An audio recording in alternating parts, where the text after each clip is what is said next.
ለምን ጠላኸኝ ወንድሜ የአንድ አባት ልጆች እኮ ነን።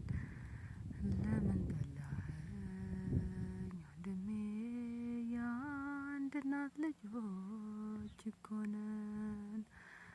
አንድ ነው ግዛቱ አብረን እንወርሳለን